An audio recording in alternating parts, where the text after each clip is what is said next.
Do you know what level of risk you should be taking with your investments? Could it be that you are currently taking on too much unnecessary risk? Perhaps you're not taking on enough risks to achieve your desired goals. One of the most important things to consider when developing your financial strategy is the level of risk you are willing to take with your assets and your capacity to cope with any losses that might happen.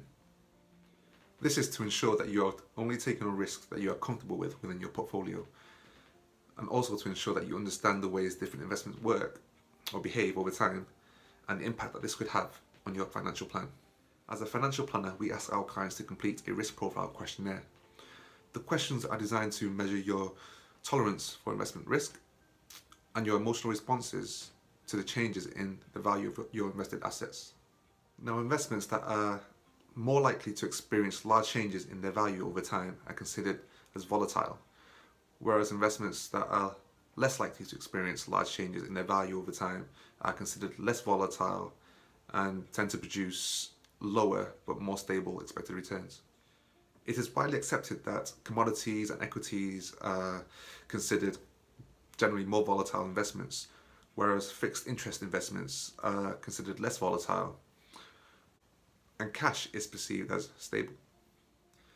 When choosing an investment strategy that is appropriate for you, it's important to balance the expected investment returns from a portfolio against its volatility, considering both your risk tolerance and your investment objectives. The questionnaire also analyzes 5 different risk measures in order to better understand your overall risk profile.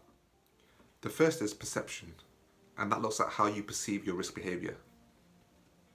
The second is risk versus reward, and that looks at how you view the trade-off between the risk and return. The third is future changes, and that looks at whether you are likely to change your risk profile in the future.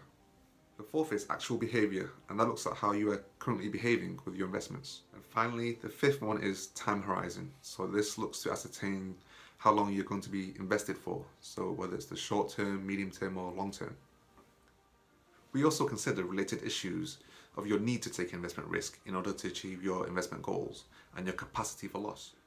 Using cash flow modelling, we can determine whether or not you have built up a sufficient asset base to fund your lifestyle to, say, age 100.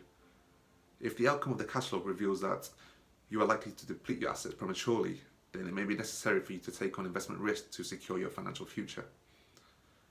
Using this example then, there is therefore a need to take on investment risk. Capacity for loss refers to your ability to withstand a fall in your investments, both financially and emotionally. We will look to assess your capacity to absorb short to medium term losses without it having a detrimental effect on your ability to meet the cost of your lifestyle. So if you are looking to invest but is unsure on how much risk you should be taking, or if you are already invested but would like a second opinion on whether or not you are taking a proportionate amount of risk for the returns that you are currently getting, then feel free to reach out to me and I'll be happy to help. Until next time, have a good one.